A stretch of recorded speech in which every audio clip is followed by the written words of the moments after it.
Sabe aquela sensação de que a mente não para um segundo? Que está sempre a 1000 por hora? E se existisse uma forma de encontrar a calma em literalmente um minuto? Pois é exatamente isso que a gente vai explorar hoje, mergulhando nas ideias do livro Atenção Plena de um Minuto, para entender como uma prática tão simples pode ser, assim, transformadora.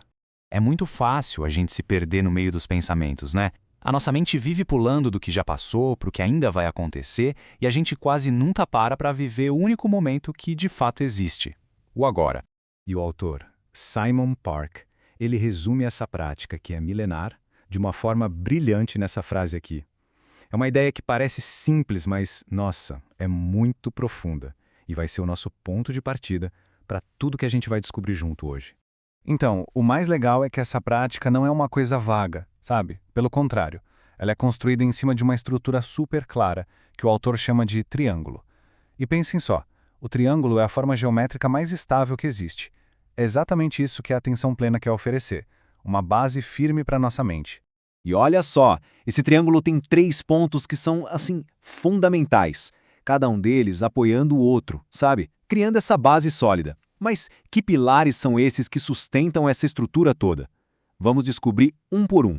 Bom, chegamos no primeiro pilar do nosso triângulo, a consciência. Mas o que é que isso significa de verdade, na prática? Vamos dar uma olhada.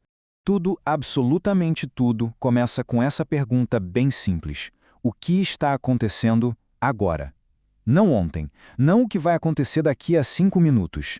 Agora, aqui dentro. Ok, isso aqui pode soar meio estranho, eu sei. A gente vive numa sociedade que valoriza o tempo todo o pensar ou analisar, mas a ideia aqui não é tentar consertar ou mudar os pensamentos. É mais como, sei lá, observar as nuvens passando no céu. A gente não tenta mudar o formato delas, né? A gente só observa. Com os pensamentos a lógica é a mesma. E essa citação do livro ilustra isso de um jeito genial. É observar os pensamentos passarem sem julgar, sem se apegar a eles. E quando a gente consegue fazer isso, acontece uma coisa incrível. A gente percebe que não somos os nossos pensamentos. Certo, depois que a gente se torna consciente dos pensamentos sem se agarrar a eles, o próximo passo do nosso triângulo é estar presente.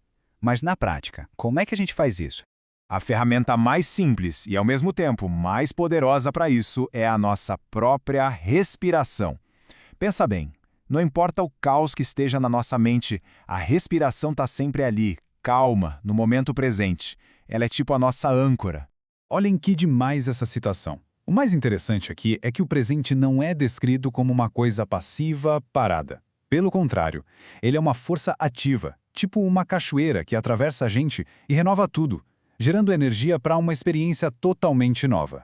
E agora a gente chega ao último pilar e talvez o mais desafiador de todos, a aceitação. Pensa na aceitação como se fosse a chave que abre a porta para a mudança de verdade. Sem ela, a gente fica do lado de fora só esmurrando a porta sem conseguir entrar. E essa prática não começa lá num retiro no topo de uma montanha, não. Como o livro diz, ela começa bem aqui, na fila do supermercado.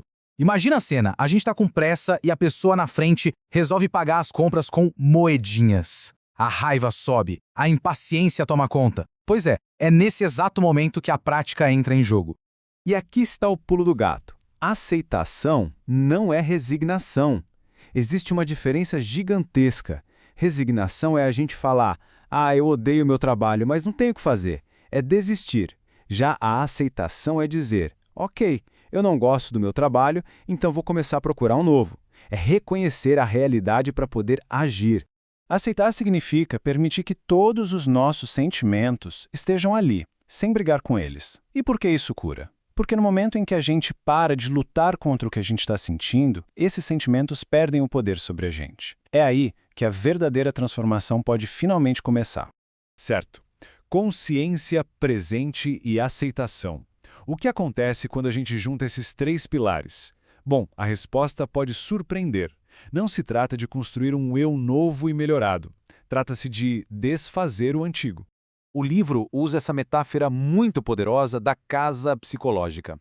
Imagina que a nossa personalidade é uma casa que a gente construiu ao longo da vida. Cada tijolo é um desejo, cada janela uma crença, cada porta um medo.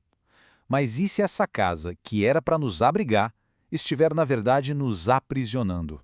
A atenção plena, então, seria esse processo de desmontar a casa. Não para construir uma melhor no lugar, mas simplesmente para criar um espaço aberto. É como limpar um porão que está tudo bagunçado. A gente não constrói um porão novo, a gente só abre espaço para a luz poder entrar.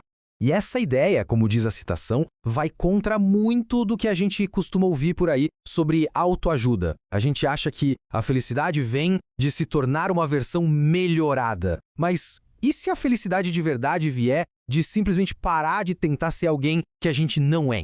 E isso nos leva a essa conclusão que é bem radical, a busca por nenhum eu.